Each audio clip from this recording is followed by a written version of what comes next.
નમસ્કાર ખેડૂત મિત્રો, ડિજિટલ ફાર્મિંગમાં તમારું બધાનું સ્વાગત છે. આજે ખ્યાતિ બટાકાના પ્લોટની અંદર જે આપણે ટ્રીટમેન્ટ આપેલી છે એની અંદર આપણે વિઝિટ કરવા આવ્યા છીએ. આજે વાવ્યું ત્યારથી મળીને 32 દિવસનું અહીંયા બટાકું થયું છે. આની અંદર શરૂઆતમાં આપણે એગ્રીલેન્ડ કંપનીનું માઇકોઝોન, માઇકોરાઇઝા 250 ગ્રામ અને સાથે સાથે યુનાઇટેડ કંપનીનું યુમિક આ બંને આપેલ છે. ચરમીનો એક છંટકાવ લીધો છે અર્લી બ્લાઇટનો, એફએમસીનું ઓવેટ અને સાથે સાથે એસિટામાપ્રાઇડ. તો આજે આપણે જોઈશું કે આની અંદર આપણને કેવી રીતનું બેઠક અને તમે ગ્રોથ તો જોઈ શકો છો. એક સરસ મજાનું એક સરખું બટાકું પડ્યું છે, ક્યાંય તમને નાના મોટું કંઈ દેખાશે જ નહીં. તો તમે જોઈ શકો છો કે મૂળ ભરપૂર છે.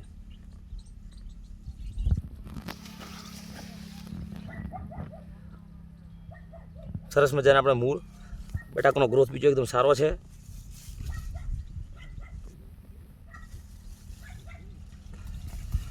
અને હવે 32 દિવસ થયા છે. ટ્યુમર બેસવાની સંખ્યા અહીંયા શરૂઆત થઈ ગઈ છે. આ એક જ કાપું છે.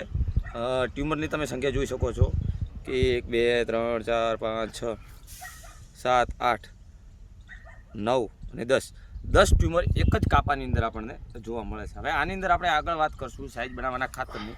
તો અમે આની અંદર 5 દિવસ પછી 12 61 3 કિલો 2 વીઘા પ્રમાણે અને એના 7 દિવસ પછી 052 આપશું. 052 2 વખત અમે આપશું. તો આવી રીતે ખેતીને લગતા અવનવા વિડીયો માટે તમે અમારી સાથે જોડાયેલા રહો. જય જવાન, જય કિસાન.